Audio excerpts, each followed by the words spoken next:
시청자 여러분, 특집 인터뷰 준비했습니다. 이재명 대통령 취임한 지 3개월이 지났습니다.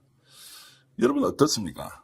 정말 우리 잘 가고 있습니까? 이재명 대통령에 대한 열렬한 지지 똑같이 유지하고 있지만 우리 기대했던 만큼 또 성과를 내고 있는 것 같습니까? 아니면 이런 부분은 좀 부족한 것 아니냐라는 생각을 할 때도 있습니까? 오늘은 정말 귀한 분 모시고 지난 새로운 정권 탄생, 그 이전에 4월 4일 날 윤석열 정말로 파면을 이끌어냈던 그 과정, 그리고 12월 3일 비상계엄 이후 정말로 따져보면 10개월 정도 되는 시간 동안 우리가 어떻게 살아왔는지에 대해서 한 번쯤은 진지하게 회고하면서 우리를 되돌아보는 시간을 가져보겠습니다. 삼선 국회의원이시죠. 서울 강서 지역구를 두고 계신 진성준 의원 모셨습니다. 어서 오십시오. 네, 안녕하세요. 아이고, 이런 주제로 이제 우리 스펙스에 처음 모셔서 전 영광입니다.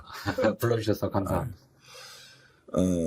지금 삼선 국회의원이시고 강서의 지역구를 좀 두고 계신 거죠. 네, 강서 을구. 을지역구, 강서구는 이제 그 세명 국회의원이고, 가불병 이렇게 세 개 있고. 선거구가 있습니다. 그리고 이제 을지역구시고 저희들이 있는 이곳이 강서병지역구인데 그렇습니다. 희한한 일이 벌어졌습니다. 강서 을지역구 국회의원이 민주당 정책위원장을 하셨고, 예. 강서병 지역구 국회의원인 한정혜 의원이 이번에 또 정책위원장이 되셨으니까 이웃 지역구에서 정책위원장을 이렇게 연거푸서 하는 아주 특이한 일인데, 개인적으로 가깝게 지내시죠? 예, 그렇죠.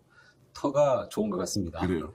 우리 저 한정혜 의원님하고는 19대 국회에 함께 들어왔습니다. 둘 다 비례대표로 들어왔는데, 우리 한정혜 의원님은 20대 총선에서 당선되셔서 이제 4선 국회의원이 되셨고, 저는 저 20대 총선에서 떨어졌습니다. 네. 그래서 이제 저는 3선이 됐는데, 그 전에도 한정혜 의원님은 정책위원장을 한번 하셨었죠.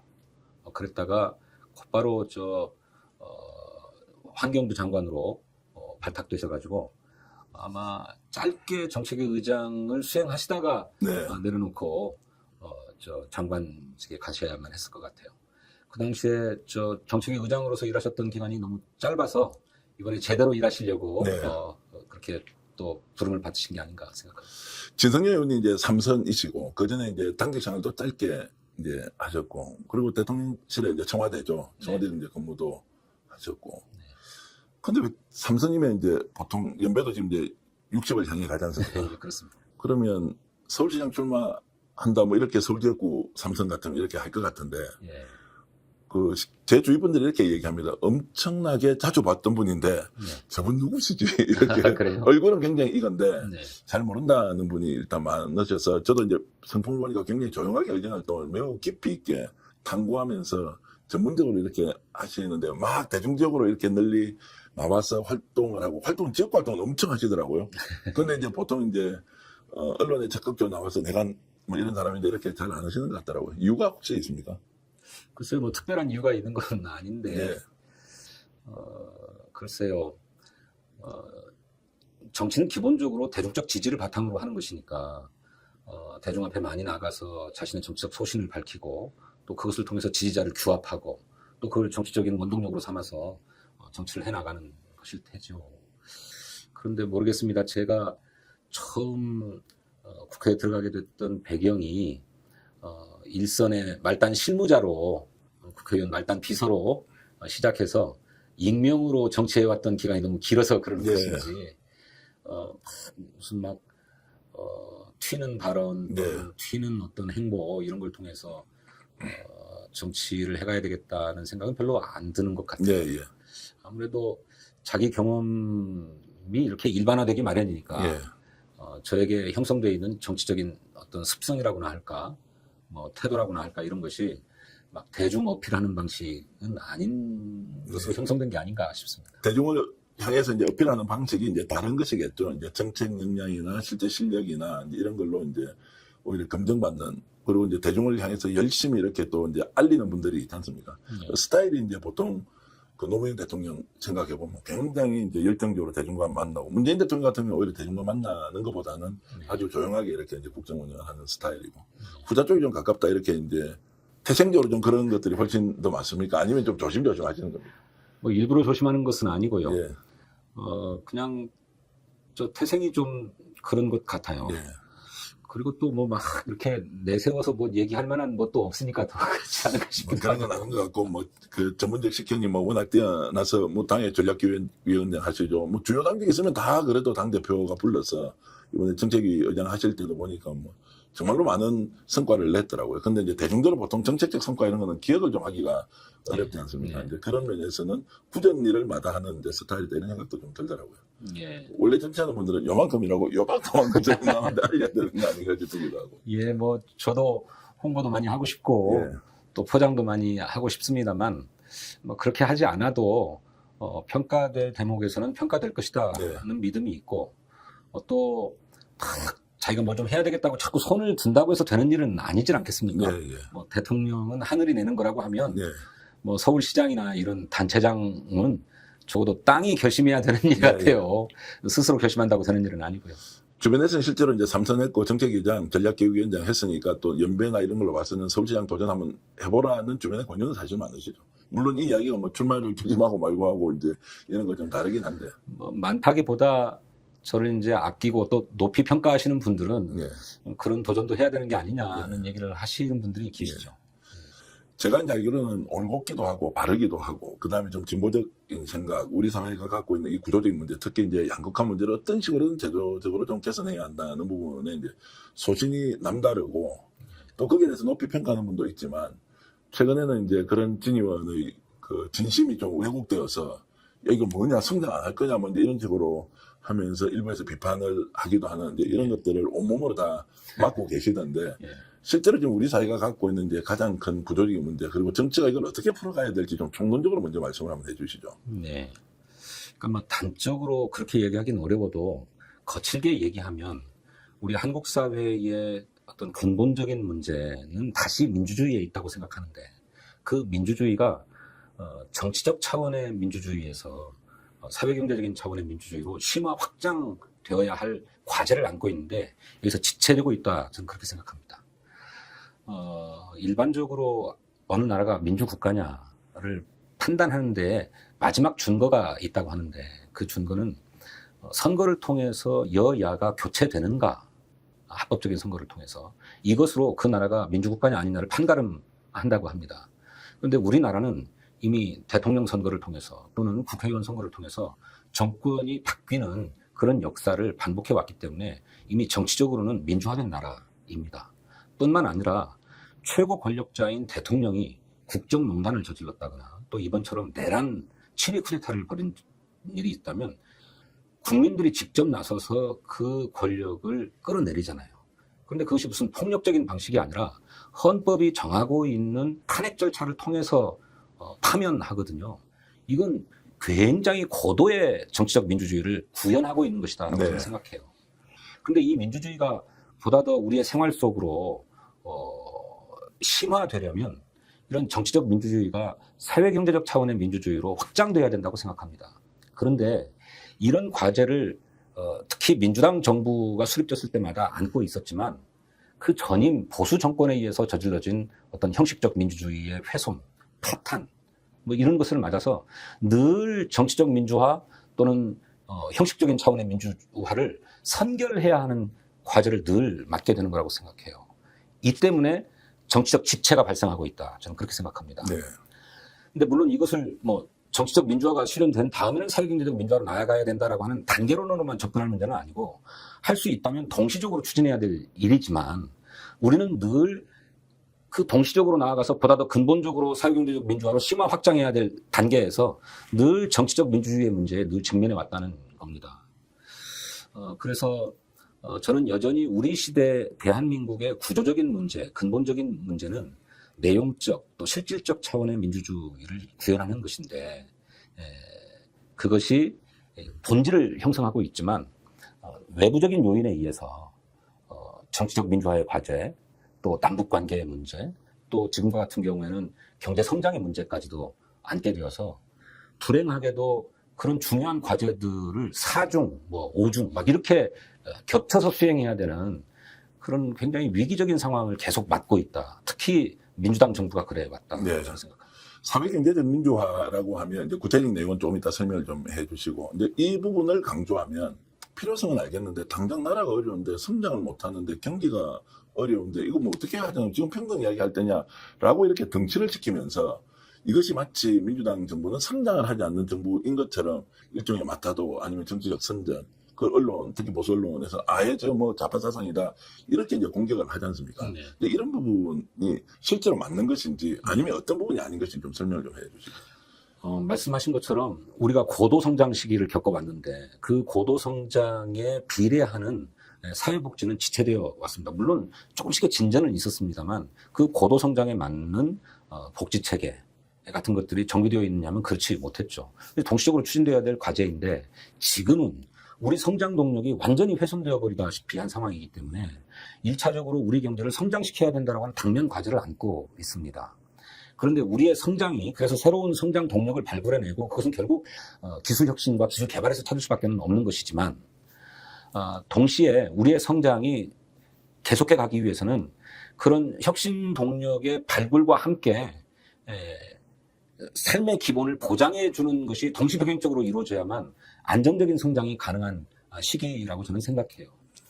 과거처럼 분배 문제를 소홀히 해서 빈부격차가 극심해지고 사회 하층이 커져버리고 빈곤층이 커져버리는 상황에서는 성장을 해야 의미가 없고 그런 성장은 오래가지 못한다라고 하는 것이 이제 우리나라가 안고 있는 문제라고 생각합니다. 그래서 성장 동력을 발굴하고 우리 경제를 성장시키기 위한 조치들을 취해감과 동시에 그런 성장의 과실이 선순환될 수 있도록 하는 체계도 함께 갖춰야 된다. 저는 그렇게 생각해요.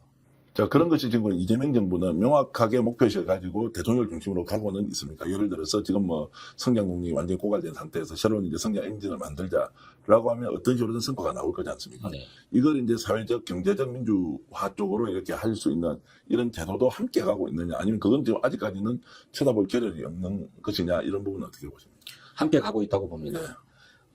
두 마리 토끼를 다 잡아야 되는 어려운 일이긴 하지만 이를테면 한편으로는 상법을 개정하고 또 AI 혁신을 위해서 AI에 대대적인 투자를 하는 것을 한편으로 하면서도 대표적으로 노란봉투법 같은 것들을 네. 입법하고 실행하자고 하는 것 아닙니까? 노란봉투법이 곧바로 분배로 이어지는 건 아닙니다만 네. 우리 하청 노동자들에게 노동 기본권을 보장해주고 또 그런 활동 과정에서 발생하는 손해 때문에 천문학적인 손해배상 소송을 당하지 않도록 하는 일은 이를테면 성장을 추구하는 한편으로 이 성장의 과실이 우리 하층의 노동자들에게도 함께 공유될 수 있는 체계를 만들자라고 하는 두 마리 토끼를 함께 잡고자 하는 것이죠. 네. 근데 이제는 둘 중에 하나만 선택해야 된다라고 하는 것은 과거의 프레임이라고 하는 겁니다. 그것으로는 성장을 지속할 수 없다는 게 저의 생각이고요. 그 이재명 대통령도 그렇게 생각하고 있기 때문에 동시에 추구하고 있는 것이다. 물론 어려운 과제입니다. 네. 어쨌든 이제 동시에 가고는 있다. 그러나 이제 이게 국민적 지지를 받기는 상대적으로 다수 국민의 지지를 받기는 어려운데 소신 있는 목소리는 지지면 계속 내고 계시더라고요. 네. 그래서 약간 불리한 경우도 있는 것 같고 네. 특히나 이번에 금융투자세입니까? 지금 그 주식 양도소득세. 주식 양도소득세 관련해서는 예. 들어보니까 그건 당연히 내야 될 세금 같은데 이것도 뭐 제대로 처리가 잘 안 되는 것 같더라고요. 오히려 왜 주식 투자하는 사람한테 부동산으로 가야 될 자금이 주식으로 간다는 것은 이제 산업의 패러다임이 바뀌는데 여기서 뭔 세금을 걷느냐. 이러죠. 우리 그러면 잃었던 돈은 다 어떻게 한단 말이냐. 주식은 버는 것만 있는 게 아니라 잃는 사람도 굉장히 많다. 이제 네. 이런 논리를 가지고 실제 내용이 잘 알려지기도 어려운 상황인데 그 부분은 잠깐 설명을 좀 해 주시죠. 그러니까 부동산에 과도하게 몰려 있는 시중의 자금이 주식시장 같은 좀 생산적인 분야로 돌아야 된다고 하는 데는 저희 이견이 없습니다. 저 그렇게 해야 된다고 생각하고 있고요. 그런데 이번 문제는 기왕에 입법되어서 시행을 눈앞에 두고 있었던 금융투자소득세가 예정대로 시행되었으면 일어나지 않았을 문제라고 저는 생각합니다. 그런데 어쨌든 여러 논란 끝에 금융투자소득세를 폐지하게 됐지 않았습니까? 그렇다면 이런 주식투자소득, 자본소득에 대해서 어떻게 과세할 거냐 하는 문제는 우리가 다시 고민해 봐야 될 문제라고 생각해요. 이것이 코스피 5천을 국정과제로 하고 있는 이재명 정부의 목표와 상치되는 게 아니냐라는 말씀을 주시는 분들 계시는데 그 포기하는 게 아닙니다. 저희들이 상법 개정도 하고 또 2차 개정도 하고 또 다른 그 자본시장을 합리화하기 위한 입법 계획도 세우고 있습니다만 우리 주식시장을 활성화해서 코스피 5천을 달성하려고 하는 목표는 목표대로 추진해 나가되 국정과제가 그것만 있는 게 아니잖아요. 네. 우리의 무슨 돌봄, 의료, 교육 이라고 하는 우리 삶의 기본적인 요소들을 튼튼하게 보장하는 기본 사회로 또 나아가야 되겠다라고 하는 국정과제가 또 있지 않습니까? 이런 과제들을 수행하는 데는 그만한 재원이 또 필요한 거죠. 근데 이 재원을 마련하는 것은 다른 수가 없습니다. 국민들에게, 특히 여유 있는 분들에게 세금을 내도록 해서 모두가 함께 잘 사는 세상을 만들자라고 호소하지 않을 수 없죠. 근데 합리적이기로는 금융투자소득세였습니다. 근데 그거는 과거의 손실도 이전해서 상계하도록 했고, 또 종목마다 투자들을 다 하게 되고, 어떤 것은 따기도 하고 어떤 것은 잃기도 하는데, 이런 손익을 통산해가지고 남은 부분에 대해서만 과세하자고 했던 것이었기 때문에 또 뭐 일정 부분은 또 면세를 해줬죠. 면세 5천만 원까지. 예, 예. 그러니까 개미 투자자들에게는 굉장히 유리한 세제였어요. 예. 그런데 그것이 마치 또 주식시장을 훼손하고 주식시장을 망가뜨리는 조치인 것처럼 거세게 반발했기 때문에 당장의 대중적 여론으로 그걸 수용해서 폐지했는데, 그렇다면 그야말로 고액 자산가들, 한 종목에 10억 원 이상을 투자하고 있는 고액 자산가들의 주식 양도소득세는 좀 내도록 하자라고 예. 하는 것이 이번 세제 개편안의 핵심이거든요. 근데 이것마저도 안 된다고 얘기하고 있어요.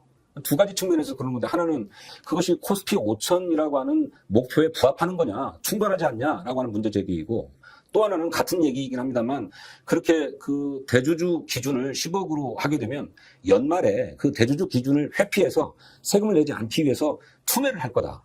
그러면 주가가 떨어질 거고 주식시장이 망가진다라고 하는 우려 때문에 제기되는 거거든요. 앞서 말씀드렸던 것처럼 코스피 5천이라고 하는 국정 목표를 포기한 게 아니고 그런 방향으로 나아가야 한다는 점에는 이견이 없고, 그런데 정말로 연말에 주식 투매 현상이 발생해서 주가가 떨어지느냐? 경험적으로 그렇지 않다. 네.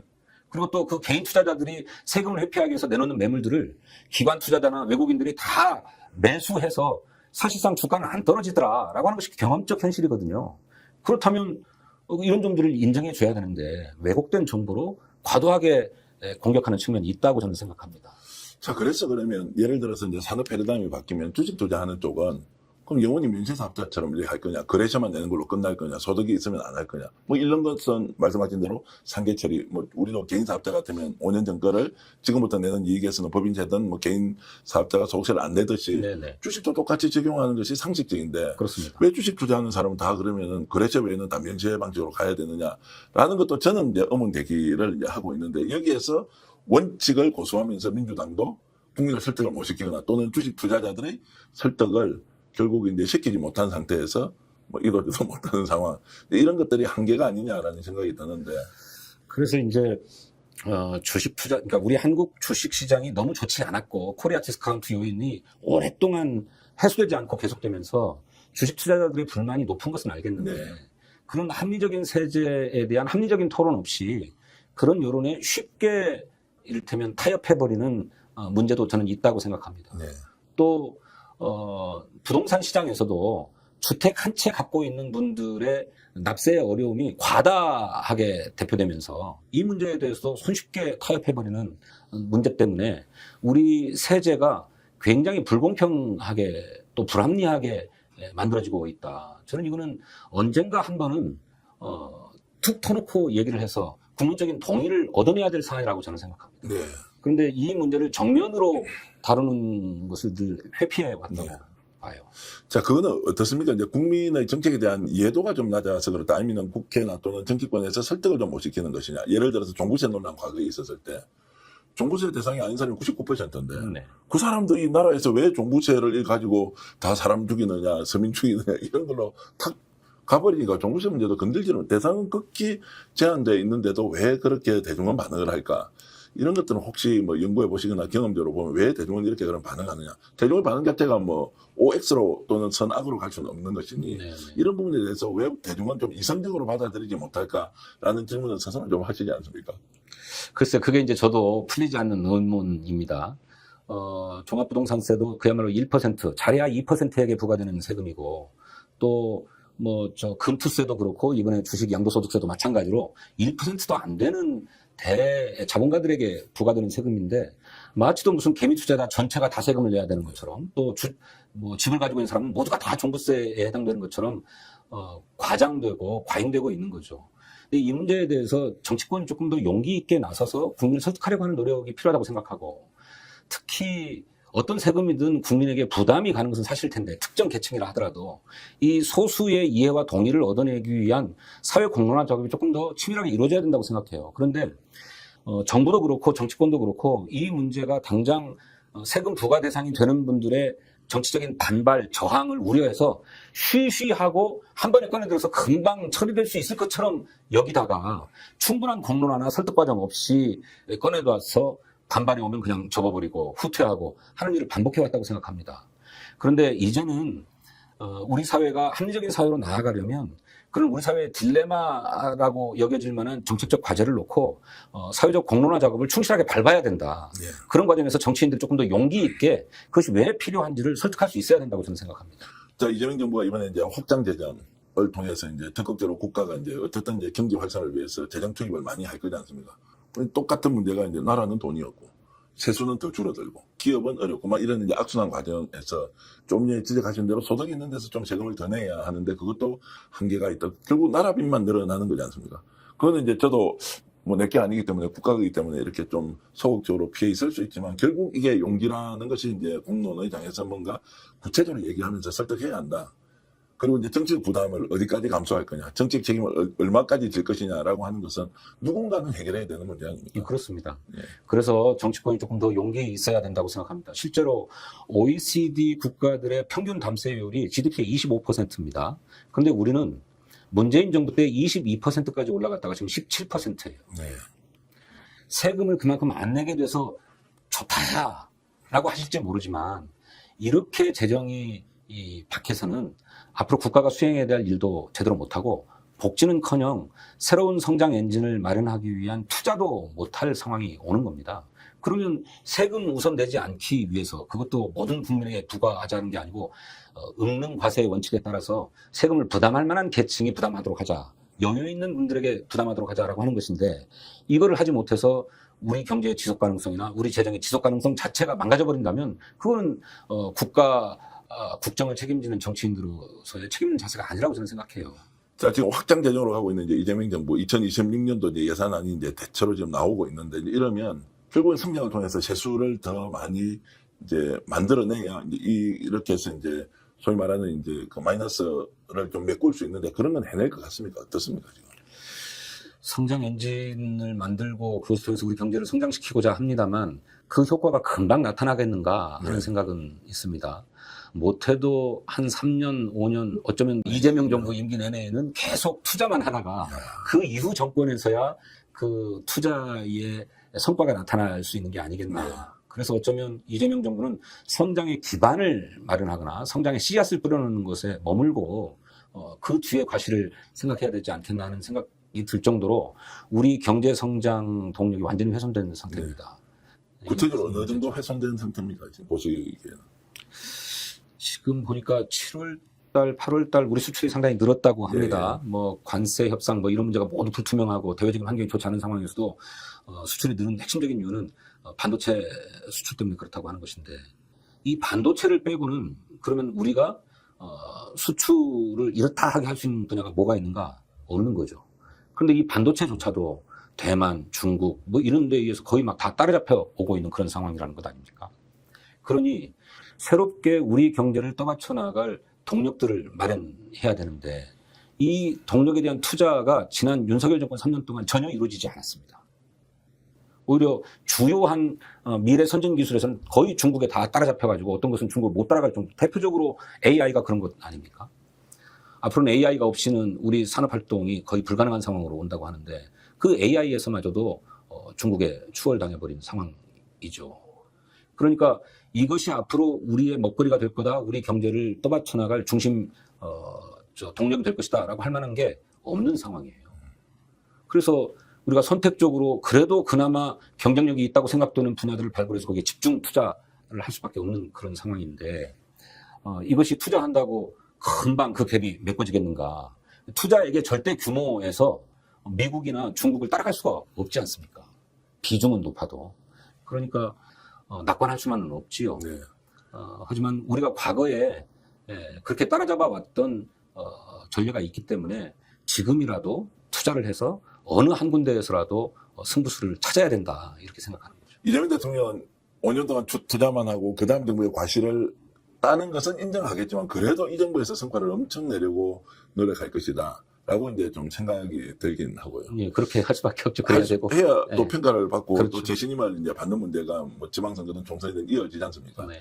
자, 그런 면에서 지금 이재명 대통령이 이제 경제 전반을 주도적으로 국가가 할 일, 기업이 할 일 이렇게 잘 나누어서 이제 가는 것 같은데 실제로 좀 우려하셨던 대로 5년 동안 정말로 투자만 하고 이게 과실이나 성과가 국민들에게 체감할 수 없다라고 하면 참기도 좀 어려울 것 같은데.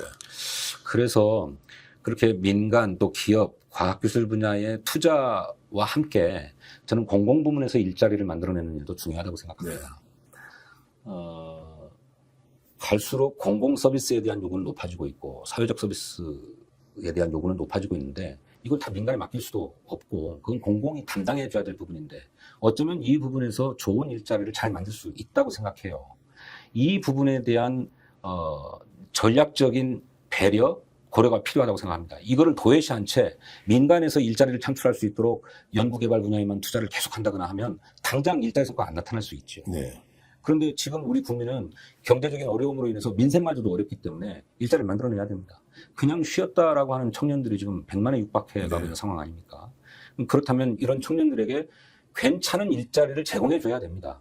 그러자면 공공부문에서 일자리를 만들어내는 일을 적극적으로 고민해야 되고 또 하나는 중소기업들의 경우 지원해서 대기업과 큰 차이가 없는 보수 체계를 만들어낼 수 있어야 된다고 생각합니다. 중소기업에는 여전히 구인난에 허덕이고 있다고 하는데 이 중소기업들을 지원해서 대기업과 큰 차이 나지 않는 보수 체계가 형성될 수 있도록 해야 됩니다. 그러고도 영 저희가 안 되는 데는 불가피하게 외국인 노동자들도 써서 경제를 돌려가야 되지만 아까 말씀드렸던 것처럼 일자리를 만드는 일이 그런 투자의 성과를 공유하는 데 굉장히 중요한 일이고 그러자면 민간 부문에서 일자리를 창출해야 되지만 당장에 그것이 가시적인 성과를 내기 어렵다면 공공부문에서 일자리를 만들어내기 위한 노력을 의도적으로 기울여야 된다. 저는 그렇게 생각합니다. 그러니까 국가 주도적인 재정 투자 또는 이제 일자리 만들기 이런 거를 물론 이제 야당과 협의는 하고 논의하고 합의하면 좋지만 이게 정말로 절박하고 절실하면 실제로 국힘 같은 경우에는 파트너십을 지금 갖기가 구조적으로 어렵지 않습니까? 그러면 오히려 속도라도 빨리 해서 성과가 좀 더 나오게 민주당 주도로 당정이 굉장히 빠르게 치고 나가자. 이렇게 해서 책임 정치를 하겠다고 결심을 하면 좌고우면하지 말고 이런 부분을 과감하게 밀고 가자라고 하는 것은 아까 말씀하셨던 논의를 뭔가 정치인들이 좀 더 용기 있게 해야 되는 것처럼 아예 그냥 원팀으로 가자 우리는 이렇게 하면 좀 효율성이 더 생기지 않나요? 예, 뭐 그럴 태세도 돼 있고 준비도 되어 있는데 예. 아까 말씀드렸던 것처럼 우리는 복합적인 과제들을 안고 있습니다. 예. 그런 민생 경제 분야의 정책들뿐만 아니라 훼손된 민주주의 내란 세력들을 청산하는 작업도 또 동시에 갖고 있거든요. 그런데 우리 당의 방점은 여기에 가 있는 것 같아요. 네. 내란 세력 청산에. 네. 이것도 뒷순으로 미뤄둘 과제는 아니죠. 동시에 해야 될 일인데 이 민생 경제를 챙기는 일은 그러면 대통령과 정부가 좀 중심적으로 했으면 좋겠다. 당은 내란 청산을 통해서 민주주의를 공고하는 일에 조금 더 방점을 두겠다. 이런 역할 분담을 지도부 사이에서 하고 있는 게 아닌가 싶습니다. 지금 어떻습니까? 이제 정권이 바뀐 지가 이제 내란으로 출발하면 지금 9개월이 지났고 정권 출범은 이제 3개월 정도 지금 지났는데 체감은 하십니까? 확실히 대한민국이 그 이전과 그 이유가 바뀌었다라는 것은 정치인으로서 지금 3선 정도 하셨으면 확실히 좀 바뀌었다. 아니면 사람만 바뀌었다. 내용도 바뀌었다. 그러나 내용은 기대만큼은 안 바뀌었지만 어쨌든 정권은 이제 민주정부가 안정적으로 들어선 것 아니냐라고 여러 가지 이제 기준과 관점으로 보실 수 있을 것 같은데 제가 약간 내성이 생겨서 요즘 이제 처음엔 너무너무 좋아서 매일 울어도 기분이 좋더라고요. 이재명 정부의 탄생 자체만으로 우리가 이제 해낸 것 같았는데 네. 이게 이제 3개월 정도 지나니까 야 이거 우리는 정말 잘 가고 있느냐 네. 제대로 하고 있어 원래 우리가 바라던 나라가 이런 것이었나라는 일종 이제 책임의 주체로서 느끼는 이런 부분이 이제 현장에서 집권여당의 정책 요장을 하셨으니까 지금 전반적인 소회는 어떻습니까? 저는 국정 운영의 양태와 방식은 확실히 변화를 체감할 수 있다고 생각합니다. 대통령이 누구보다도 현장의 목소리 또 정부 운영상에 나타나는 문제들을 신속하게 처리하고 있지 않습니까? 그런 점에 있어서 저는 우리 국민들이 효능감을 느끼고 있다고 생각합니다. 그리고 그것이 이재명 대통령에 대한 지지율의 근거가 되고 있다고 생각하고요. 근데 다만 그런 국정 운영의 양태와 방식이 구체적인 제도로 확립되고 우리 생활에 체감되게끔 하는 데는 시간이 필요할 수밖에 없다. 더구나 그 사상 최악의 경제 상황에 더해서 내란 세력의 발호도 여전히 있어서 이 두 가지 문제를 동시에 해결해야 되는 과제를 안고 있기 때문에 이거 체감시키기가 쉽지 않은 것 같아요. 한편으로는 특검이 열심히 수사를 하고 있지만 무슨 내란의 주요 종사자들이 그냥 구속되지 않고 풀려난다든지 뭐 이런 일들이 계속되고 있고, 또 한편으로는 경제 성장에 투자를 많이 해야 되지만 또 한편으로 미국의 관세 협상 때문에 당장의 우리 어려움은 지속되고 있는 거잖아요. 그러니까 이런 것을 정권 교체를 내 생활에 체감하기에는 조금 시간이 필요한 것 같습니다. 네. 그렇기 때문에 말씀하신 것처럼 우리가 진짜 지금 잘 가고 있는 건가, 이렇게 돌아보게도 되는 것이겠지만 지금 그 질문을 하기에는 조금 이른 시기가 네. 아닌가. 또 우리가 안고 있는 과제가 너무 크고 복합적이지 않은가, 저는 그렇게 생각합니다. 한덕수의 이제 불구속 기소는 이제 두 가지 면에서 영장실질심사 과정에서 이거를 지금 기각을 했다라는 것도 아주 특이하고, 네. 영장 재청구도 하지 않고 그냥 바로 기소를 해버렸다는 것은 더욱더 놀랍고, 그러면 주요 임무 종사자냐, 공범이냐, 아니면 이제 방조범까지 내려갔는데 결국 한덕수는 살아나겠네. 그럼 본인 역할이 없었던 거야? 그럼 우리가 잘못 알고 있었는데, 이런 이제 근본적인 질문이, 내란 특검은 그러면 정말로 잘하고 국민을 위해서 공략해 가고 있는 거냐, 뭐 이런 생각까지 이제 드니까, 오히려 민주당이나 또는 뭐 법무부가 직접 이제 관장할 수는 없지만, 이거 내란 세력 통칭은 그러면 제대로 되는 것이냐? 라는 또 이제 질문이 자연스럽게 생겨서, 야, 이런 부분이 진짜 나라가 제대로 가고 있다? 뭐 총론은 이해. 근데 강론에 가서는 이런 부분에 대해서는 어디 가서 따져야 되지. 예전에는 윤석열은 맞대서 싸우면 되는데, 요즘 어디다가 비판하기 되게 어려운 거 아시죠? 그렇죠. 이제 그래서 이제 사법개혁의 과제도 제출되고 있는 것 같고, 네. 또 한편으로는 그 내란 특별 재판부가 필요한 게 아니냐 네. 이런 얘기도 이제 올라오는 것 같은데, 저는 뭐 단적인 문제이긴 하지만 너무 그렇게 볼 필요는 없다고 생각해요. 지금 불구속 수사의 원칙이라고 하는 인권의 큰 원칙, 이게 사법부에 의해서 강조되고 있는 상황인 거잖아요. 그것도 알고 보면 이제 민주당에서 원래 이제 정말로 국민들을 위해서 인권 뭐 이런 거 강조하면서 불구속 재판을 또 그렇죠. 당연히 또 추진을 해봤지 않습니까? 민주당만의 문제는 아니고 그게 헌법상의 원칙이기도 예, 하죠. 예, 예.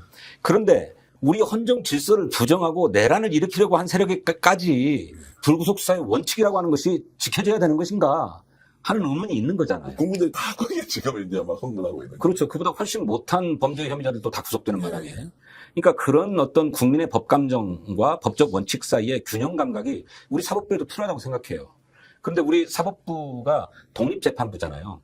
어떤 판사는 불구속 수사 원칙에 더 강조점을 두는 분도 있을 거고, 어떤 분들은 그것이 원칙이긴 하지만 이 내란 문제에 있어서만큼 그럴 수 없다라고 보는 분도 있을 것 같아요. 그러니까 그건 개별 판사들의 문제이지 우리 사법 시스템의 문제는 아니라고 저는 생각하고 있습니다. 내란 특별재판부는 아직은 조금 논의를 하기 이르다고 이렇게 보시면 가면, 이것도 공론의 장에서 뭐 두 가지 의미입니다. 하나는 압박의 수단으로, 하나는 정말로 안 되면 이렇게 가서 그냥 전문재판부에서 결정하고 정리를 해야 한다. 그게 오히려 국가 발전에 필요하다. 이런 부분에 대해서는 혹시 정해진 의견이 있으신가요? 저 개인적으로는 법원이 이 문제에 대해서는 성찰할 필요가 있다고 생각합니다. 네. 지금 지귀현 판사를 중심으로 한 재판부가 내란 사태의 중대성을 제대로 인식하지 못한 채 그간의 재판의 행태에서 납득할 수 없는 재판 운영들을 해왔거든요. 이 부분에 대해서 대법원 차원에서 분명한 경고와 성찰이 있어야 된다고 생각합니다. 그게 수행되면 구태여 특별재판부까지 필요한가? 저는 그렇게 생각해요. 네. 그런데 수많이 문제 제기가 되었음에도 불구하고 지귀현 판사가 여전히 내란 재판을 담당하고 있고, 그런 과정에서 이해할 수 없는 재판 진행이 되고 있기 때문에 그것이 계속된다면 저는 심각하게 고려해야 된다. 그래서 박찬대 이제 원내대표, 지난번 이제 당대표 후보가 이걸 이제 발의를 일단 했지 않습니까? 네. 이 부분은 실제로 이제 공론의 장에서 좀 다뤄지긴 하겠습니까? 민주당 내부 분위기로 보면 어떻습니까? 저희 당의 법제사법위원들은 내란 특별재판부가 필요하다는데 공감을 하고 있습니다. 네. 그동안에 법사위에서 법원 행정처 등을 불러서 납득할 수 없는 지귀현 재판부의 행태들을 많이 지적해왔는데, 더구나 개인적으로는 무슨 어디 룸사롱에 가서 접대도 받았다는 것 아닙니까? 더구나 피의자에게. 그러면 그것에 대해서는 응당한 법원 내에 징계 조치가 있어야 되는데 아직까지 이루어지지 않고 있거든요. 그러니 이 문제를 전담하고 있는 법사위원들은 내란 특별재판부가 필요하다는데 공감이 훨씬 큰 것 같습니다. 그렇지만 아직 그 법원의 그 사법 행태들을 다 알지 못하는 의원들 사이에는 그 문제를 좀 어떻게 바라봐야 되나 하는 상황에 있다고 보여집니다. 근데 이제 단면적으로 보면 그 법원 행정처가 지난번에 직연의 이제 일종의 일탈 행위든 뭐 범법 행위든 불법 행위든 그 문제에 대해서는 굉장히 시간을 질질 끌면서 결론을 안 내고 있다가 네. 내란 특별재판부 하니까 하루도 지나지 않아서 이거 사법권의 독립성을 침해하는 것이다라고 바로 이제 이렇게 견해를 내는 것. 이것도 저는 일반 국민의 감정으로 야, 저 사람들 특이하다. 자기들 문제에 대해서는 저렇게 민감하게 하면서 실제로 국민들이 이 사람이 어떻게 했는지 내부 감찰에서 결과를 알려달라고 하는 것은 아예 덮고 있다. 네. 직원이 잘못 없으면 잘못 없다고 얘기하면 될 거 아닙니까? 그렇습니다. 그것도 국민들이 판단할 몫이고 네. 잘못이 있으면 징계를 하면 되는데 왜 이것도 하지 않으면서 이 문제는 이렇게 민감하게 반응하느냐. 그것도 좀 비상식적이라는 생각이 좀 들었습니다. 글쎄요. 그래서 이제 우리 사법부가 국민의 일반 법 감정이나 이런 문제들을 자꾸 이렇게 반추해보려고 하지 않고 그저 사법부 자체의 논리로만 사안에 접근하는 것이 한계를 갖고 있는 거라고 생각합니다. 근데 이 점에 대한 맹성이 필요하다고 생각하고 네. 그 때문에 그것이 안 이루어진다면 사법부도 개혁하겠다라고 하는 얘기를 하는 거죠. 어쨌든 그런 상황이 오면 지금 이 상황이 개선되지 않으면 당연히 내란 특별재판부까지도 민주당이 예. 밀고 가야 한다는 게 이제 진 의원의 이제 네. 견해로 제가 이제 정리를 하겠습니다. 그렇습니다. 정치 지금 하신 지 몇 년 되셨습니까? 글쎄요, 이제 제 이름 걸고 한 정치는 2012년에 이제 국회의원 됐으니까 예. 벌써 이제 13년 13년 이렇게 됐네요. 의정활동 23년 중에서 이제 빠진 게 그러면 20대, 21대, 20대 때 예. 그때 이제 빠졌고 4년간. 그 4년 동안은 이제 저 청와대 근무를 하셨습니다. 네, 정무개혁비서관으로 한 예. 1년 했습니다.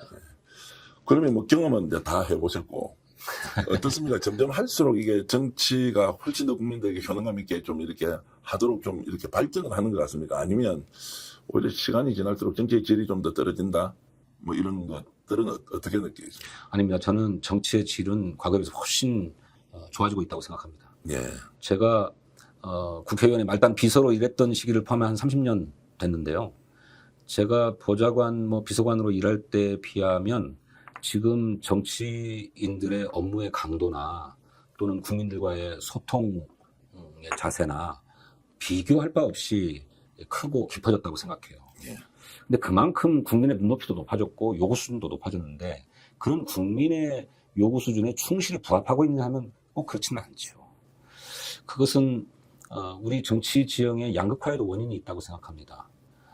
너무 정치적으로 극단화되어 있다 보니까 저는 그것은 민주당 탓도 일부는 있겠습니다만 국민의힘이 극우화된 탓이 훨씬 크다고 생각하는데 그것 때문에 정상적이고 합리적인 정책 논의나 토론이 불가능해요.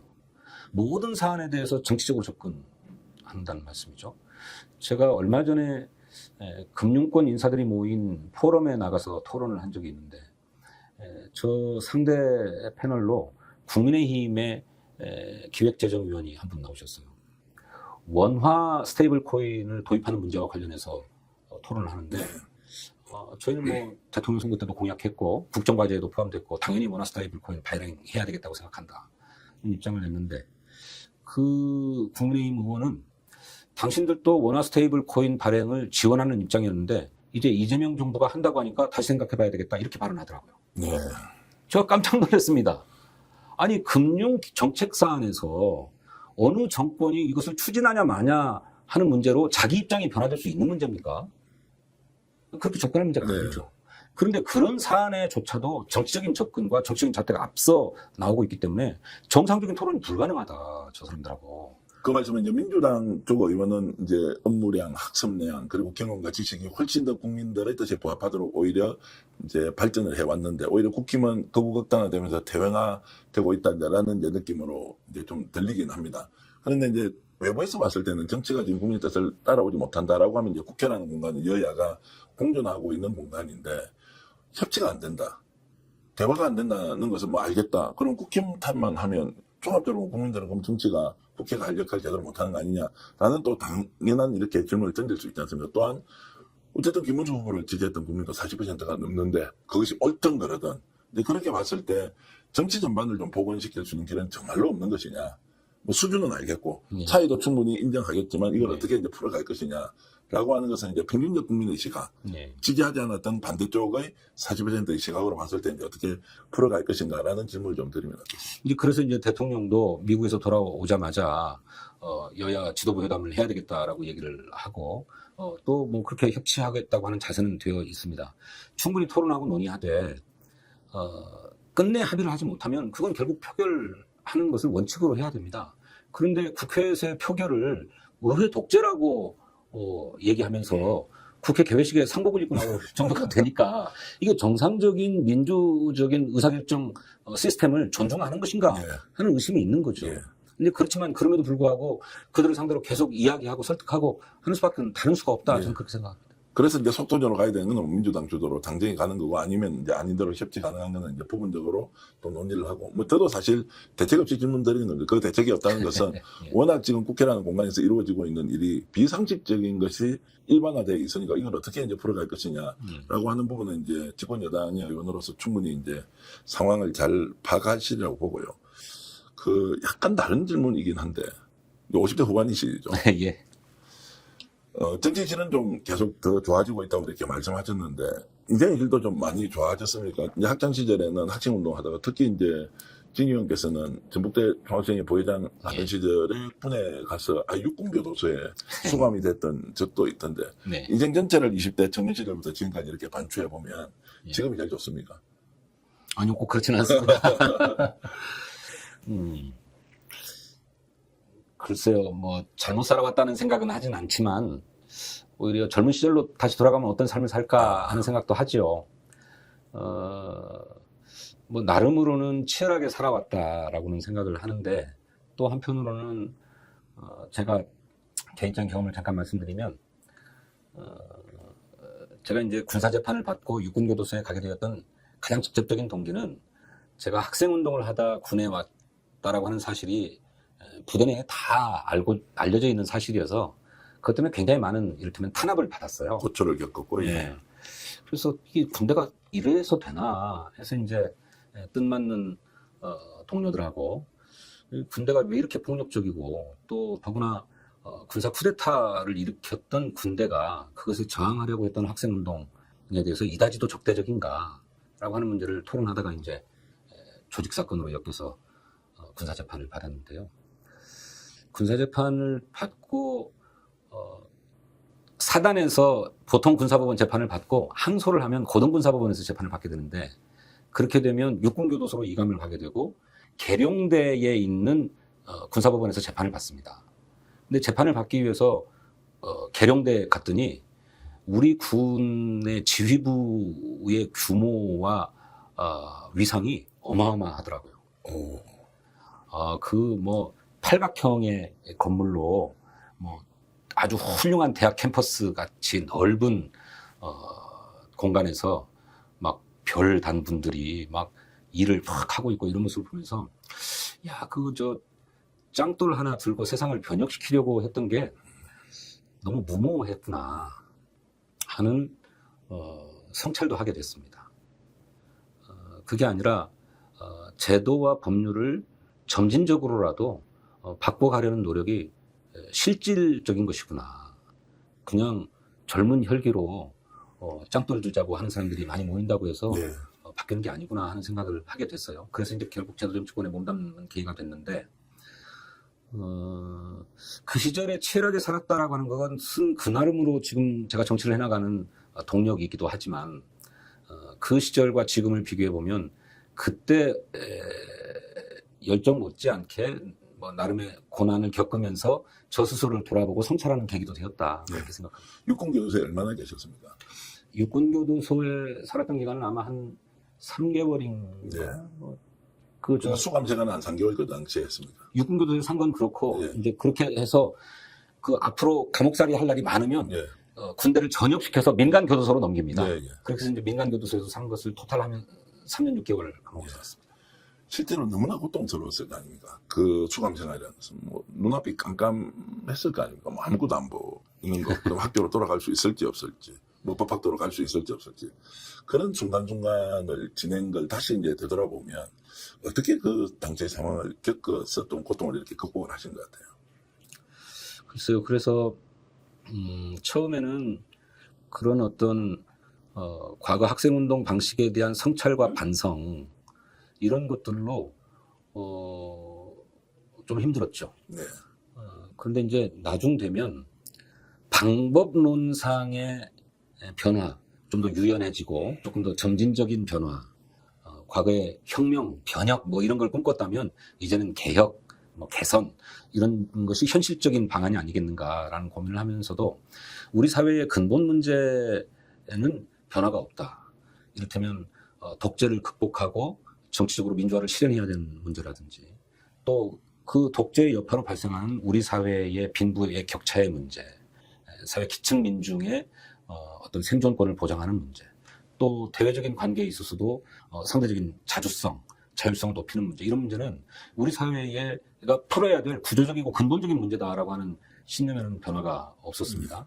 그리고 어쩌면 그 당시에 그런 신념이 지금 정치활동을 해나가는 동력이 되고 있다고도 저는 생각합니다. 과거 학생운동 또는 뭐 이제 청년 시절에 그런 이제 일종의 과정이 어떤 사람은 정반대로 네. 극우 세력으로 가가지고 네. 막 이렇게 표현되는 분들도 간혹 보지 않습니까? 네. 그런 분들을 보면 어떤 생각이 듭니까? 또는 이제 종북이다, 좌파다, 빨갱이다, 막 이런 이야기를 하는 사람들이 많을 거 아닙니까? 네. 민주운동 이제 네. 경험 있는 분들한테 이제 이런 것들을 이렇게 이제 막 정치하는 내내 많이 들었을 거 아닙니까? 네. 그럴 때는 어떤 생각이 솔직히 드시나요? 글쎄 이제 뭐 김문수 이런 분들처럼 완전히 극우적인 생각으로 바뀐 분들은 저는 이해하기가 어렵습니다. 예. 모르겠어요. 세상을 어떻게 해석하는 눈이 어떻게 바뀌었는지는 모르겠는데 그 얘기는 자신의 과거를 다 송두리째 부정하는 것이잖아요. 그런데 막상 정치판에 뛰어들면 그 과거를 부정하지는 또 않아요. 마치 또 민중을 위해서 헌신했던 과거는 정당했고 이제는 또 그게 세상이 아니니까 또 다른 것을 얘기하는 것처럼 얘기하고 있는데 저는 그건 일관성도 없고 납득하기가 어렵습니다. 이제 저 같은 사람에게도 뭐 간혹 그런 글들이 올라오죠. 뭐 586 운동권 출신이라고 하고 또 과거에 낡은 운동권적 사고에 머물러 있다고도 하고 또 어떤 분들은 뭐 생전 자기 손으로 밥도 못 벌어 먹었던 사람이 운동권 이력 팔아서 국회의원 됐다고도 하는데 왜요? 저도 국회의원 비서로 일을 했지만 네. 월급 받아서 생활해왔던 사람이죠. 근데 저는 이제 과거처럼 무슨 빨갱이다 뭐다 이런 얘기는 없지만 그것의 부드러운 표현은 여전히 가해지고 있다고 생각해요. 그게 낡은 이념에 사로잡혀서라는 표현이에요. 네. 근데 이것은 말을 그렇게 했을 뿐이지 사실은 당신은 빨갱이다, 종북이다 뭐 이런 얘기와 하등 다를 바 없는 얘기죠. 그 얘기를 좀 부드럽게 표현하는 것일 뿐이라고 생각해요. 근데 그것이 민주당 내의 정치인들이나 또는 민주당의 지지자들한테서 나오는 얘기는 참 견디기 어렵습니다. 제가 금투세 도입을 얘기하거나 또는 부자 감세에 반대하거나 했을 때마다 돌아왔던 얘기가 자본주의를 전혀 이해하지 못하고 낡은 이념에 사로잡혀서 과거 운동권식 이념을 고집한다. 이 얘기거든요. 네. 근데 그 얘기는 이념이란 말로 돌려서 얘기했을 뿐이지 너 빨갱이다 라고 하는 얘기와 하등 다를 바 없는 얘기라고 저는 생각합니다. 그런데 그게 정말 낡은 이념 때문에 그런 얘기를 하는 것인지 우리 사회의 빈부의 격차의 문제 또 그로 인해서 발생하는 사회적인 차별과 배제의 문제는 없어진 것인지 저는 물어봐야 된다고 생각해요. 네. 그런데 민주당의 강령에도 그렇고 또 민주당의 많은 대부분의 국회의원들이 우리 노동자 농민을 비롯한 우리 사회 민중의 생존권의 문제 또는 경제적 권리, 평등한 권리의 문제 이런 문제 다 입으로 얘기하거든요. 근데 막상 이것이 구체적인 정책으로 입법되자고 할 때는 굉장히 타협적입니다. 저는 그것이 민주당의 한계라고 생각해요. 우리 민주주의의 수준이 가면 갈수록 심화되고 확장돼야 되는데 그 심화 확장은 정치적인 차원의 것도 있지만 사회경제적 차원의 것도 있어야 되는 거고 마땅히 이 부분에 조금 더 우리 민주당이 힘을 기울여야 된다고 생각해요. 우리는 독재에 맞서서 정치적 민주화를 실현해온 정당입니다. 김대중 대통령이 군사 독재로부터 사형 선고까지 받아가면서 민주화 투쟁을 하셨던 분 아닙니까? 그 피가 민주당에 흐르는 건 당연하고 따라서 정치적 민주주의에 대단히 예민하고 민감한 것은 사실입니다. 그런데 그것만큼 사회경제적 민주화의 문제도 우리가 예민하게 받아들일 수 있어야 된다. 근데 이 부분에 있어서는 입으로는 머리로는 그게 맞다고 생각하면서도 당장의 저항에는 쉽게 타협해버리더라.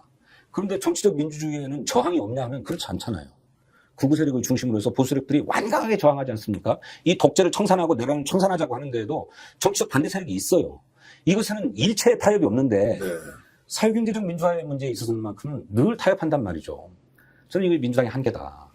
의원님과 비슷한 생각을 하는 분들이 좀 있습니까? 아니면 정말로 가뭄에 콩나듯이.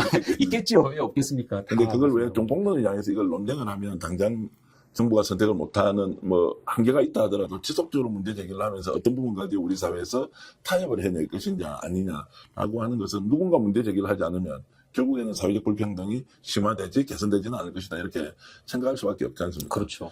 저도 오늘 말씀 들으면서 참 이런 부분 우리가 놓치고 있구나. 어쩌면 성장의 신화에 다 갇혔어. 우리도 그 기득권 안에 이미 들어와 있으니까 그렇지 않은 쪽을 상대적으로 못 보는 거 아니냐.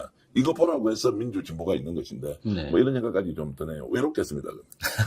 아니요, 저 심정적으로 저의 이런 의견에 동의하시는 분들 많이 있을 거라고 생각해요. 근데 이제 그분들이 여러 가지 이유로 그걸 밖에 피력하지 않을 뿐이죠. 그것이 정부에 부담을 줄 수 있겠다, 또는 당의 지지율이나 이런데 부담이 될 수 있겠다라고 하는 정무적인 판단들 때문에 하고 싶은 말도 꿀꺽 삼키는 경우도 많이 있을 거라고 생각해요. 네. 그런데 저는 뭐 그런 측면도 있을지 모르지만 이런 문제를 내놓고 얘기해야 우리 사회의 문제를 해결해 나가는 계기가 마련된다고 생각해요. 실제로 한 30% 정도 되는 유권자는 정치에 관심이 없죠. 선거에도 참여하지 않습니다. 대통령 선거쯤 돼야 한 75% 네. 정도의 투표를 보이는데 여전히 25%는 무슨 이유에서든지 투표 안 하잖아요. 이분들은 정치에 아무런 기대가 없는 겁니다. 근데 이분들이 이렇게 정치에 기대가 없고, 그건 곧 정치에 기대가 없다는 얘기는 나라에, 국가에 기대가 없다는 얘기가 되는 건데, 이들을 방치해놓고 어떻게 우리 사회가 발전해 갈 수 있겠습니까? 저는 이분들의 목소리를 대변해야 된다고 생각하고, 누군가는. 이것을 대변하면 할수록에 정치적 지반이 넓어지는 거라고 저는 생각해요.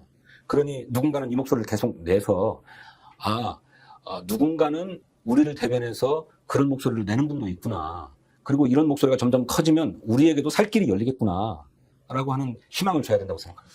그런 분들이 좀 많이 나왔으면 좋겠는데 현실적으로는 이제 얼마나 될까. 자기 걸 좀 던지고 이익 없이 가치만을 가지고 이렇게 이제 일종의 좀 올인을 해야 되는 상황인 것 같은데 어쨌든 외롭지 않게 투쟁을 하십시오. 옆에서 그냥 박수는 계속 치고 있겠습니다. 이런 말씀 좀 드리면서 네, 이재명 대통령 요즘 심정이 어떨까 이 질문을 좀 드리고 싶은데 대통령이 어떻겠습니까? 지금 초긴장 상태에서 잠도 사실 잘 못 주무시고 뭐 이렇게 짧게 자는데 엄청 깊이 자고 이러면서 하나하나 놓치지 않기 위해서 정말로 만기 진람을 하고 있다고 들었는데 네. 개별적으로 개인적으로 소통을 좀 하시고 이렇게 하십니까? 어떻습니까? 아닙니다. 대통령과 뭐 개별적으로 소통하기는 어렵죠. 예. 대통령은 뭐 문자 메시지든 무엇이든 하고 싶은 얘기 있으면 하라라고 말씀을 하시는데 뭐 그렇게 개별적으로 자꾸 얘기하는 것이 아니라 시스템 속에서 소화해야 된다고 생각하고요. 예. 대통령은 마음이 급하실 거라고 생각합니다. 정말로 아까 제가 말씀드렸지만 막 사중의 과제를 안고 있어요. 내란도 청산해야죠. 잃어버린 성장 동력도 마련해야죠. 남북 관계도 정상화시켜야 되겠죠. 거기에 국민의 생명과 안전도 책임져야 된단 말이죠. 또 관세 문제는 얼마나 또 큽니까? 관세 문제도 굉장히 크고요. 이런 문제들을 동시다발적으로 다 빈틈없이 챙겨야 되니까, 그리고 그런 가운데서도 국민이 체감토록 해야 된다고 하는 것 때문에 대통령이 굉장히 마음이 급할 거라고 생각해요. 그러니까 당신 표현대로 하루 24시간으로 부족하다, 한 30시간 됐으면 좋겠다, 이런 말씀을 하실 정도 아니겠습니까? 이제 그것이 지속되어서 시스템이 받쳐주지 못하면 그야말로 대통령이 혼자 뛰어다니다가 네. 별 성과도 못 낸 채 주저앉게 될 것이고요. 시스템이 뒷받침되면 성과를 낼 수 있을 거라고 생각합니다. 이 시스템을 지금 갖춰가는 단계에 있다고 생각해요. 네. 그래서 조금 지나면 조금 더 체계적으로 움직이고, 또 당과 정부 사이에, 또 정부 내에 부처별 역할 분담들이 이루어지면서 자기 역할들을 할 수 있게 되지 않을까, 그렇게 생각합니다. 지금 민주당은 정청래 대표 체제가 아주 원팀으로 잘 가고 있다.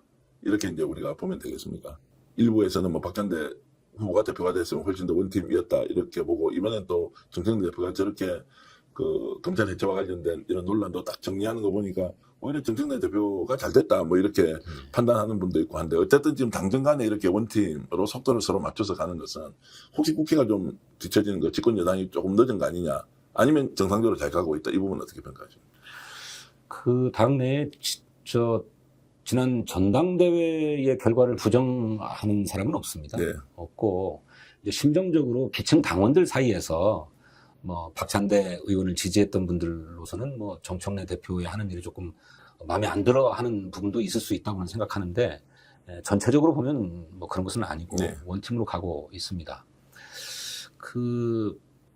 최근에 이제 검찰 개혁 문제와 관련해서 특히 검찰의 수사권을 분리시켜서 수사기관을 별도로 만드는 중수청을 별도로 설치하는데 이 중수청의 소관을 어디로 할 거냐 하는 문제를 가지고 당내 의견들이 좀 나오고 있는데 이건 그야말로 세부적인 문제에 불과하죠. 검찰을 개혁해야 되겠다. 그리고 검찰 개혁의 요체는 수사권과 기소권을 분리시켜서 검찰은 기소 전담 기관으로 만들고 수사 전담 기관을 별도로 둬야 되겠다라고 하는데 이의를 하는 사람은 없습니다. 근데 이 소관을 어디로 할 거냐 하는 문제를 갖고 의견의 차이가 있는 걸 갖고 심각한 당내 갈등이라거나 분열이라거나 이렇게 보는 거는 과도한 얘기이고 그런 문제가 아니죠. 네. 저는 현재까지는 잘 가고 있다 이렇게 생각합니다. 제가 좀 주제넘게 부탁 말씀 하나 드리면 이재명 대통령이 나라 걱정은 국민 중에서 제일 많이 할 것 같은데 이유불문하고 이재명 대통령이 지금 추진하고 있는 국정 운영 전반에 대해서 진성준 의원님을 필두로 진짜 똑같은 제2, 제3의 이재명이 좀 많이 나오면 원팀이다 아니다에 대한 선언적 의미보다는 정말로 이렇게 산적한 난제, 정말로 낱마처럼 얽혀있는 이런 국정의 어려움들을 잘 풀어갈 수 있지 않을까. 국민들이 울면서 이재명 정부의 탄생을 바랐던 그 순간이 불과 좀 3개월 됐거든요. 그 전에 노심초사하면서 압도적으로 이길 줄 알았는데 사실 압도하지 못했다는 그 아쉬움이 아직도 대통령 지지율이 회복되지 않는 것. 내란 정책에도 있지만 정말로 이제 결국에는 결과로서 국민들에게 이제 선물로 또는 성과로 이렇게 검증받아야 하는데 그런 부분에서 더 열심히 뛰어주시면 어떻겠느냐 이렇게 주제넘게 말씀드리는데. 예, 저도 비슷한 생각입니다. 저도 이제 열심히 더 노력해야 될 거라고 생각하지만 지금 모두 다 이재명 대통령만을 바라보고 있는 상황인데 저는 어떤 분은 내란 청산에 조금 더 목소리를 내고 어떤 분은 뭐 성장 동력을 마련하는 데 조금 더 목소리를 내고 또 어떤 분은 저와 같이 분배와 공평 과세에 더 목소리를 내는 분들이 있고 이렇게 해서 우리 사회에 그야말로 그런 복합적인 과제들, 다양한 요구들을 당이 충분히 받아 안는 모습으로 가면 좋겠습니다. 그런데 전체적으로 당의 관심은 내란 청산에 많이 가 있는 것 같고 그거 외에 다른 문제는 온통 이재명 대통령이 다 해결해 줘야 될 것처럼 되어 있어서 이게 좀 아쉽죠. 예. 그렇지만 우리 사회가 5천만이나 되는 나라인데 국민의 요구가 얼마나 다양하겠습니까? 이런 다양한 이해와 요구들을 그야말로 개혁적 관점에서 받아안는 정치인들이 조금 더 나와야 된다. 그렇게 생각합니다. 알겠습니다. 오늘 진성준 의원과 함께 얘기 나눠봤는데요. 저도 많이 배우고 있습니다. 시간 가는 줄도 몰랐고요. 진성준 의원을 오랫동안 봐왔던 원로 정치인 한 분이 이런 얘기를 하시더라고요. 진심, 진정성 하나는 수십 년 동안 봐왔지만 단 한 번도 흔들린 적이 없다. 수없이 많은 오해와 억측이 본인을 둘러싸고 있을 때도 일관되게 그 상황은 진실이 밝혀질 것이라는 확신을 가지고 뚜벅뚜벅 걸어오는 사람이다. 엄청나게 성과를 내지만 그 성과는 본인의 성과가 아니라 우리 팀의 또는 우리 정당의 성과다. 이렇게 정리하면서 본인 늘 뒷다리에 또는 뒤로 빠져서 겸손의 이런 이제 자세를 유지하고 있더라. 이게 제가 존경하는 한 정치인 원로 선배님께서 하셨던 말씀인데 오늘 말씀 들으면서 진심에 대해서는 충분히 공감하고 혹시라도 진성준 의원에 대해서 오해를 하셨던 부분이 있으면 좀 찾아서 공부해보면 그런 게 전혀 아니다. 그는 금융 관련된 그 여러 가지 세제 개편의 문제도 마찬가지고요. 또 여러 가지 오해가 있었다라고 하는 이런 그 소위 말하는 인터넷에 검색하고 나오고 있는 이런 내용들이 하나도 사실이 아니다. 결국 이제 윤석열 정권의 피해자이기도 한데요. 오늘 이 인터뷰를 통해서 의원님은 의원님대로 역할, 우리는 또 우리 국민으로서의 역할이 무엇인지 이재명 정부 성공을 위해서 함께 한 번 더 결의를 다지는 시간이 됐으면 좋겠습니다. 오늘 이렇게 인터뷰 응해주셔서 고맙습니다. 아이고, 감사합니다. 자, 시청자 여러분 감사합니다. 제가 오늘 특집 인터뷰 모두 마치겠고요. 제 뒤쪽에 나와 있는 능이 백숙입니까? 광고 좀 하겠습니다. 유황 먹은 능이 오리 백숙 55,900원에 총 9인분인데요. 3.6kg짜리가 zet백인 것은 대한민국에서 찾아볼 수 없는 서픽스몰의 공동구매 사이트에서만 존재하는 것이다. 확실하고요. 무엇보다도 드셔보신 분, 저도 먹었는데 정말로 진국처럼 느껴져서 야, 이런 거 어떻게 만들어서 온라인 쇼핑몰에서는 훨씬 더 비싼 가격에 판매했는데 이번에 서픽스몰이 공동구매로 여러분들께 선보이고 있으니까요. 이용해 주시면 고맙겠습니다. 스픽스몰 공동구매 사이트로 거듭나고 있는데요. 늘 잘 나가고 있는 연일 매진 행렬 목포에서 만든 자연산 민어회도 24,000원이면 대한민국에서 구할 수 없다. 이 말씀을 드리면서 제가 광고를 하니까요. 여러분들 좀 많이 사주시면 좋겠네요. 약간 쑥스럽습니다. 의원님하고 굉장히 진중한 얘기하다가 이렇게 이제 했는데 오늘 시청해주신 여러분께 진심으로 감사의 말씀드리고 저희들도 뚜벅뚜벅 열심히 걸어가겠습니다. 고맙습니다. 자연산 목포 민어회 400g 한번 보십시오. 푸짐합니다. 이걸요 대한민국 최저가격 도전하는데요. 택배비 포함해서 24,000원에 오늘 주문하면 내일 바로 배송해드립니다. 주문 폭주하고 있습니다. 불에 껍질, 뱃살 골고루 이렇게 잘 준비가 되어 있습니다. 우와, 맛을 보니까요 놀라운데요. 확실하게 보증합니다. 서피스몰 공동구매에서만 여러분들 찾아볼 수 있습니다. 드시고 있는 게 뭡니까? 와, 한우 뭉티기 그리고 육회인데요. 어떻게 이렇게 맛있습니까? 당일 도축한 제품 여러분께 보내드리고 있는데 가격 29,900원에 총 400g 대단한데요. 와, 쉽게 먹을 수 있다는 여러분 행운 아니겠습니까? 저 믿고 한번 드셔보십시오. 완전 맛이 짱입니다. 자, 직접 먹어보겠습니다. 네. 자, 어떻습니까? 우와, 육회 그리고 뭉티기. 우와. 자신 있다. 비교하라. 스피스몰.